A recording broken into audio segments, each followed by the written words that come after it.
But lovely to see you all today in Liverpool. I'm really happy and pleased that I'm here with Kerry from Alder Hey Children's Hospital at a local event, being able to talk about the amazing work that they've been able to do within their hospital.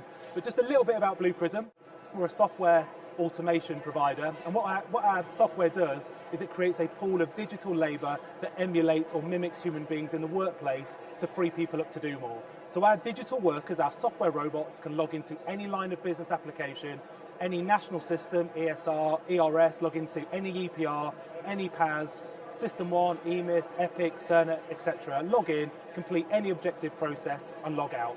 The benefit, of course, is that they log in and perform those processes 24 hours a day, 7 days a week, 365 days a year, error-free. And the way that I like to think about digital workers is if you think about how we do work as human beings, we use four main things. We use our brain most of the time, we use our eyes in order to see and look at things, we use our mouth in order to communicate, and we use our hands in order to type, etc. Our digital workers use all of those four things as well, but in a digital way. So they use their eyes using optical character recognition or intelligent document processing to read handwriting. They use their hands, so that's the RPA bit where they move mouse strokes or key information in. They use their mouth, I guess in the form of chatbot capability in order to converse, and they use their brain through some of the cognitive and AI capability. So in a nutshell, Blue Prism combines three core things: robotic process automation, which is the logging in and performing a process, hosted and supported and maintained in the cloud, tying into a lot of the cognitive capability that Blue Prism has. That's all I'm going to talk about from a technology perspective, just so you're aware. Now, who do we work with? 5 years ago, this slide was very different. There was none on there. I never showed it for that reason. Fast forward 5 years, we now work with 87 NHS trusts, which is quite amazing. And the reason I show this isn't a vanity project, I promise. It's more around the fact that we've got over 120 different processes automated across these organisations. And just to pick a few out, Frimley recently went live with Epic, so ERS referrals into Epic. They saved 25,000 hours of time once they went live. Morecambe Bay have saved 1,024 days of admin time, or £360,000 in 8 months since going live with their appointment self-booking automation. Leeds Teaching, they sent me their slides yesterday. They've saved 10.61 years of staff time in 18 months. They've automated over 20 processes. And then the likes of the Royal Free Hospital, who've reduced time to hire by 8 days. And I think the biggest stat actually from those guys is that they've also saved 165,000 hours. That's gone to substantive staff rather than bank or agency staff. So, digital workers working in clinical processes, HR processes, finance processes. That's the point of this, that digital workers can move intelligently and dynamically between processes in order to free up staff time. And for those of you thinking, what the bloody hell is this guy talking about when you talk about a software robot, just to show one quickly, and I apologise, this is a bit of a crude, can you still hear me? Yeah? So what you're going to see on the right is Blue Prism, and on the left, a robot doing the work. So this is a new starter demo. So an email has just come in, and the robot is going to open up that email and open up that document and read that document. So what we have here is a robot taking that form, reading that form left to right in about 8 seconds. Now, those yellow highlighted bits that you probably saw quickly, they are things that were incorrect that we input on purpose to see if we caught it out. Of course, because it's an objective process, the robot knew that the following information was incorrect. So the NHS number didn't have enough fields, the date of birth field wasn't populated, the national insurance number didn't have enough digits, because it's an objective process. What we're going to see once it's typed this email out, it's going to email this person back. And the great thing about automation is it can go off and do any other process that's in its work queue. So it won't just sit there idle, it will go off and do any other process in the organisation. In this example, what you're going to see is once it sends the email back, is it's going to read that form again in about 3.5 seconds. And just to highlight, on the left, we have to slow this down by a factor of 3, because fundamentally, if we didn't, it'd be too quick to show. So what it's going to do now is just read that form again. If you think about all the forms that you have in your organisation, all of that structured data that robots can read. Now, the email, because it's tiny, you won't be able to see it, is in Spanish. Our digital workers can translate up to 60 different languages, from French into German, from Ukrainian into Welsh. So if you think about in your setting, if we've got a referral letter and we know that the patient's first language is not English, why don't we just send the letter out in the language of their choice? And of course, robots don't care, so they will just translate anything into anything, and we tie into a lot of Microsoft's cognitive services in order to do that. Once it's done that, and this is probably the key bit that's coming up, is the robot logs in to the application, which is a HR app, with a username and password exactly like we would. So no back-end integration, we don't need APIs, we don't need to spend ages building things. It emulates people. So exactly like we do a process, that's how it does a process. So it logs in with a username and password. What it's going to do now is all of that information on the form, it's going to start inputting it into the application. So the employee number, the first name, the second name, etc. It will do it 100% accurately, it won't make mistakes, and it'll work from top to bottom. If, of course, there's some information that it doesn't understand, it won't just sit there and do nothing, it would raise an exception. So typically that would be in the form of an email at the end of the day to the team to say, hey guys, we've done these 1,000, but these 50 that we couldn't do, can you please handle them as a human? And I'll come on to this in a second about the fact that robots do everything a human can't do very well. So some objective work very, very quickly, stuff that's boring and monotonous, but robots don't do what human beings do, which is subjectivity, emotion, compassion, all of the things that we should be doing and spending our time on. Once it's completed this, the last stage, and I'll skip through it quickly, is just to email the relevant department. So facilities, we've got a new starter. Hey IT, I need a laptop. If there's no laptop, it raises a requisition through the procurement department. Hey finance, we've got a new person starting, can you add them to payroll? In reality, any developers in here, we wouldn't send emails. A robot would log straight into those applications and just add them to the finance system, whatever you guys use. But for some reason, our developers love robots sending emails to make it look like a human. This takes 3 minutes for a robot to do. It takes 23 minutes for a person to do. And I know that because we automated this for EY. They have 10,000 new starters a year. So just to give an order of magnitude, that's what we're talking in terms of the speed of execution. Just to skip through, because to be honest, I want to get to the Kerry as quickly as possible. So why do people undergo, I guess, or look at a digital workforce, robotic process automation? It's for three key reasons. First and foremost, of course, to increase efficiency and productivity. A digital worker works 730 hours a month. That's every second of every minute of every hour of every day. We work around 150. Granted, in the NHS it's probably 300, but you get the gist. So our robots, who cost less than a band 2, do the work of between 4 and 8 people. So fundamentally, this is cheap labour who doesn't make a mistake, doesn't watch Love Island, and will never answer back. The second reason is, of course, to enhance and improve employee engagement. Now, look at the timing in terms of what's happening across the country with nursing strikes, with challenges around workforce, with getting bums on seats. If we can free up staff for 1 or 2 hours a day, make sure that they get home to see their children on time, we don't have to start an hour earlier, that makes them happier. And I know that because when we automated referrals for Colchester Hospital, the metric that they gave back to me in the medical secretary team was, Pat, for the first time in 6 months, we've managed to have a cup of tea and a biscuit. And that's what they were talking about, success. So if we can give time back, that's great. And of course, the Nirvana is we enhance patient outcomes. Happy people, motivated people provide great care. And if you look at all the challenges that we've got at the moment around elective recovery, around staffing issues, if we can free up some staff back, if we can give some time back to our amazing workforce, they deliver better care. And I guess how can this support? So just to work through, we talk about workforce capacity. This is not a silver bullet. We do not replace human beings. We can't sit at a bedside next to somebody and make sure that and hold their hand when they are having an operation. We're not talking about that. But what we can do is give time back to people. We talk about ICS and ICB consolidation, some of the work that Kerry's going to talk about.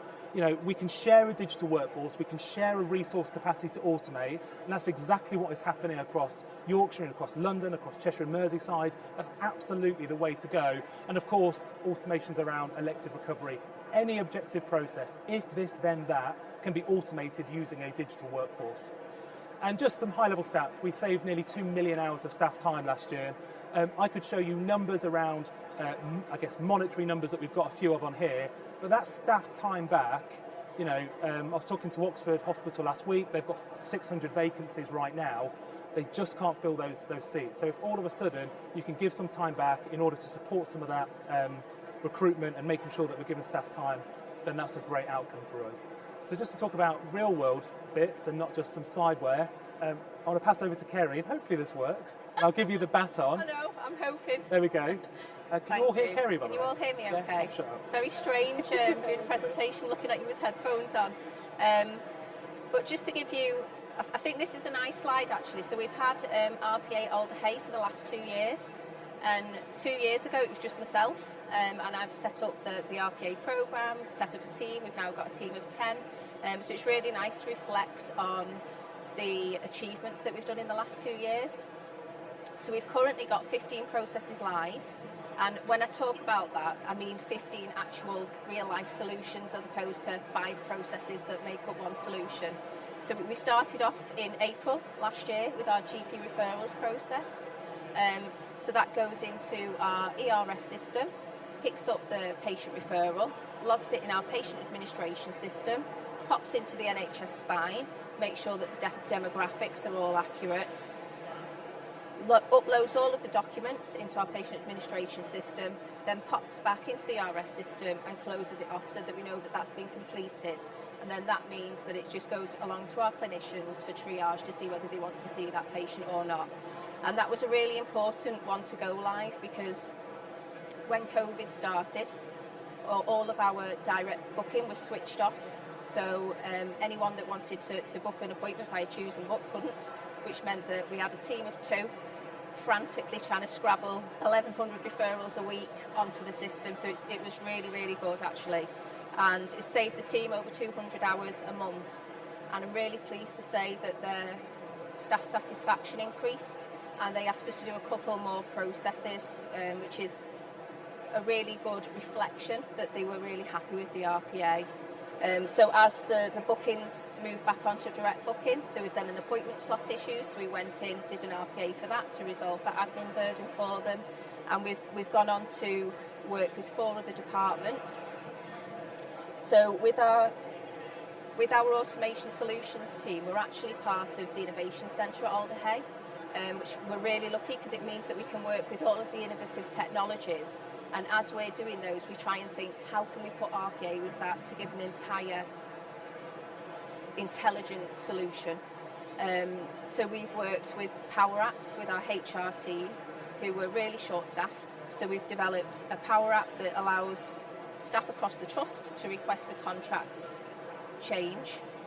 When it's been processed and approved by finance, then HR, that triggers the bot to pick up the information, and we'll go into our electronic staff record and update if there's ever been any hours increase or reduction, any maternity leave requests, any staff terminations. And although they've had quite a small number of transactions and a small return on investment, it's meant that we've managed to reduce the value of our overpayments and underpayments by 100,000 compared to the previous year, and hoping that would increase again this year. Because of the way that the RPA is set up, you build everything in objects. So once you've got an object set up, you can then reuse it. So, for example, the referrals process, you can reuse the information that goes into the NHS spine, you can reuse the objects that go into our patient administration system. And although Pat will always tell you about regular automations that you can do, we found that it's been really beneficial for one-off bulk fixes. So we've worked really closely with our validation team, and we've managed to do a process that took less than 5 days to build, updated over 1,500 patient records, and it would have taken somebody over 140 days to do those data quality fixes in the patient administration system. So they're loving working with us and are thinking of any other thing that needs fixing, and we're doing a really good piece of work on tolerances with them at the moment that will save the equivalent of a 1-year whole-time equivalent producing, doing the transactions in the system. We're also working very closely with our data science team. So we're, due to obviously the COVID and elective recovery with follow-ups, we've got a very big follow-up patient waiting list. So we've doing some natural language processing with AI, where we can read the patient letters and the last patient notes in the patient administration system, and that will prompt an outcome, so predict, can this patient be discharged, does this patient need further treatment, and then from that we're going to run the entire follow-up patient waiting list through and then process the actions using RPA. So if the patients can be discharged, we will do an RPA to discharge those patients rather than somebody have to go in and do that manually. We've had really good staff experience, patient experience, surveys coming back from introducing this technology. And I think one of the very good processes it's a small cohort of patients but a really good pilot is we've managed to automate the appointment booking for our children with eating disorders. So as an innovation centre, we've produced a mental health platform where parents, patients, schools, anyone, GPs, can get information on children's mental health services and can refer the patient into the trust. So we've got an automation that will log those referrals in our patient administration system. But then what we have got is from the triage of the consultant saying, yes, I'm happy to see this patient who's got an eating disorder, our bots will then go in and send out a text message to the parent or carer and ask them whether they're happy to attend an appointment on a certain date, because these patients need to be seen within 4 weeks. And it's because of the limited appointments available, it's really important to get that booked in quickly. So they get offered an appointment, they can accept or reject it. They get 2 offers. If they accept it, then the automation will go in, book that appointment and send the documentation out to the parents. If they reject it, it will go to an actual person who will then ring the parents. But it's been a really effective process, because the parents and families are very stressed, as you can imagine. Your child's got an eating disorder, you want them to be seen quickly. You don't need the stress of getting out of work, trying to ring that administration service, kind of have an appointment back and two. So it's the parents have really been appreciative of that, and that's something that we're hoping to roll out to further specialties as well. And I'm really pleased to say, although a small process, we're a finalist for the HET Awards next week for that eating disorders process. So fingers crossed we win that next week.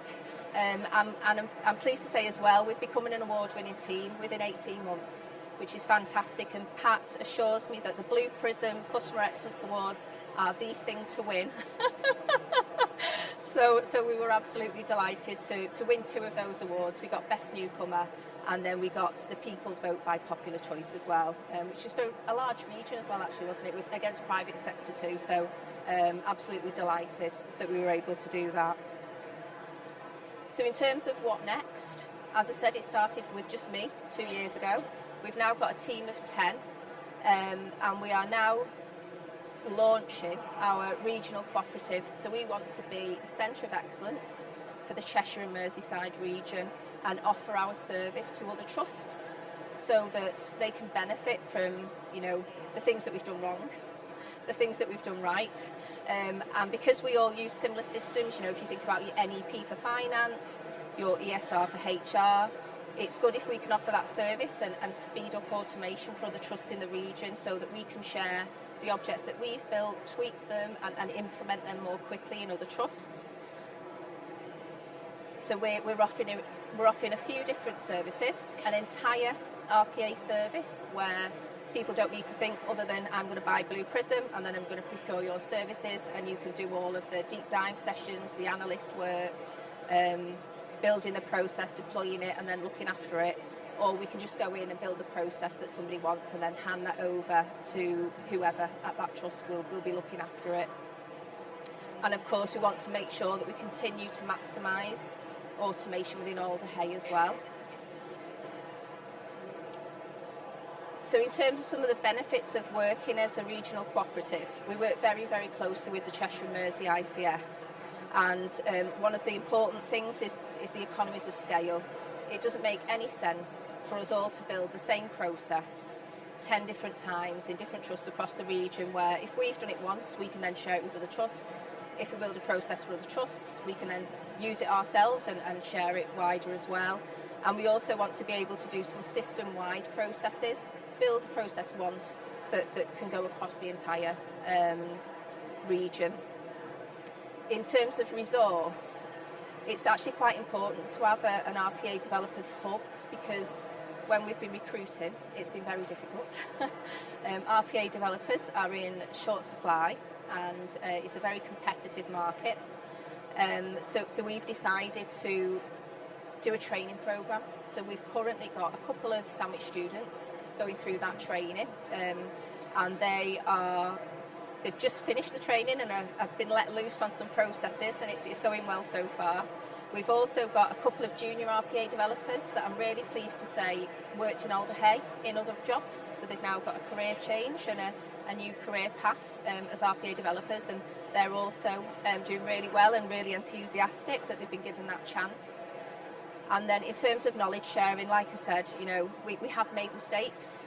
We were very new to automation, so we'd like to be able to make sure that other trusts don't make those mistakes, but also we'd like to share in the successes as well and make sure that we can help expedite other people's RPA journeys too. So I'll hand you back over to Pat. Can you hear me? This is so weird. It's really weird. I love hearing about that journey. I know. Kerry, thank you very much for that, and I'm sure there'll be questions from the group. That was awesome. I guess the key takeaway is that, you know, we want to try and, I guess, sweat our digital assets, not our human-based workforce, as much as we can. So anything that we can do to take that pain away, and you're absolutely right, you know, I talk about these big bang processes where you've got 3,000 things a week, let's look at that. But, you know, the example that you gave where you're saving 143 days of time and it's built in a couple of days, you know, that adds massive amounts of value in such a short space of time. And as I alluded to at the beginning, this is a pool of labour, so your robots will work 24 hours a day. We want you to fill that up as much as possible. So if it's doing processes between 9 and 5 in outpatients, why not allow it to do some data quality work at 9 p.m. at night, or some finance invoice processing at 3 in the morning, so that you're using the whole 24-hour period of that digital worker. And, just to go back, and for those that are thinking how to get started, and I hope this mirrors how you guys would work alongside us. So our typical approach is that we are more than happy to come into your trust, present, I guess, this, but maybe in a slightly better way, in a slightly less weird setting, to as many people as you want, around the benefits of intelligent automation. We've got about 20 different slides around actual benefit realization that is from our customers. We then would host, a process workshop where we'd start to identify processes within your organization. We'd then do a deep dive into the top 2, 3, 4 that would add the biggest value, and then we'd usually write a business case on your paper. All of those services up until that point are free of charge. So, you know, we've done this lots. So any support that we can offer, love to work with Kerry and the Older Hay team, and the fact that they've got a team of 10 now offering support out to other NHS organisations is amazing. And I cannot stress the NHS to NHS support. We don't need everyone to keep building the same thing again and again. If other people have it, as long as you've got Blue Prism, then fantastic, clearly. But that should hopefully speed up the biggest delivery, because the biggest cost for any RPA program is not the licensing. It's all of the support around it. It's the development of that. So if Older Hay and Blue Prism can work together with you guys to reduce some of that, then hopefully that will deliver speed to value rather than taking years to automate something. So I'll pause. Does anyone have any questions, or do I need to go to the... Have we got any questions? I don't know if we have, but does anyone have any questions? You've got a few minutes before Wes is upstairs, I think. Hey, if you've got a mic, thank you. Hi. Sorry. Do you want that? I'm one of the GPs from Modality. I see you got Modality up there. Yeah. And so I was just going to ask about, how does it work when it comes to clinical processes? Have you tried anything like clinical yet? Yeah, or so is it... at Modality, we're automating the e-consult process, I think, across the 32 GP surgeries. I guess it's like anything. We need to be clinically led in terms of any automation, from an IG perspective, from a DPIA, from a DTAP perspective, to make sure that it's safe. My view is that if there's an objective process that we could look at, and a clinician was comfortable with the outcome that delivers, then great. But I don't know if you've got any differing views on that in terms of how we would approach it within your trust. Yeah, I'll just take those off because I can hear myself. So we've got a couple of clinicians who are really interested in automating, and one of the processes that we've been asked to look at next is another natural language processing one. So they want us to be able to read the referral letters that come in, and if a patient has got one of 3 conditions, they're happy that a consultant shouldn't have to see those patients. It can go to a registrar. So what they want us to do is automate, I think it's something like ingrown toenail and a couple of other conditions. So if you read that in the letter, to send that patient to a registrar clinic, and then obviously we've got clinical safety around that, because there are always consultants doing outpatient appointments at the same time, but that is one of the first ones that they're interested in us looking at. But I think they have got a whole list. We're upgrading our patient administration system at the moment, so when we've got the new one, that's when we will be going out to clinical teams and seeing what they would like us to automate. hear me? Yeah, sorry. Maybe we catch up afterwards, actually, and talk through that, because it's a great question. I don't think the couple of minutes will probably do it justice, to be honest with you. Any other questions? We answered everything. That's a great presentation. That's what you want. Yeah, okay, good. All right. If anyone wants our details, we're at stand 11. We don't have any goodies because they haven't turned up, but we do have business cards. So you can fill your boots with those and get a high five, but we will be over there, and we're here tomorrow as well if anyone wants to come and have a chat. And also, if anybody's interested in finding out what's and all and a bit more information, we're happy to have a one-on-one session on Teams or at Alder Hey. You can pop in and visit us and we'll tell you a little bit more about RPA. There you go, you heard it here first.